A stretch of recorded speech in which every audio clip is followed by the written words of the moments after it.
गुजरातमध्ये सुरत-धुळे महामार्गावर भीषण अपघात तर 2 बसच्या अपघातांमध्ये 7 जणांचा मृत्यू। अपघातानंतर दोन्ही बसेसला भीषण आग। मृतांच्या वारसांना राज्य सरकारकडून 10 लाखांची मदत जाहीर।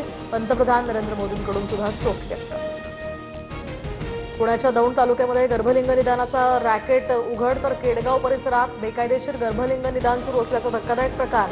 2 डॉक्टरांना 5 दिवसांची पोलीस कोठडी। शरद पवारांच्या राष्ट्रवादीचं नवी मुंबईमध्ये सरकार विरोधात आंदोलन। महागाई, इंधन दरवाढ, बेरोजगारी विरोधात मोर्चा। रस्त्यावर चूल मांडत महिलांनी जोरदार घोषणाबाजी केली तर रोहित पवार, जितेंद्र आव्हाडांसह आंदोलक पोलिसांच्या ताब्यात।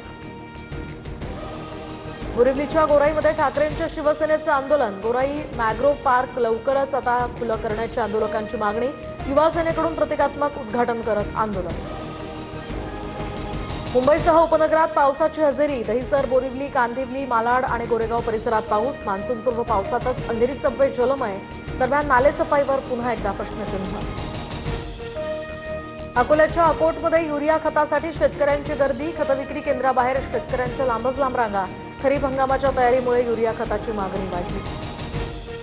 पुणे विषारी दारू प्रकरणामध्ये आणखी 4 पोलीस निलंबित तर आतापर्यंत पोलीस आणि उत्पादन शुल्क विभागातील 29 जणांचं निलंबन तर पोलिसांकडून मिथेनॉल विक्री करणाऱ्या 2 बेड्या।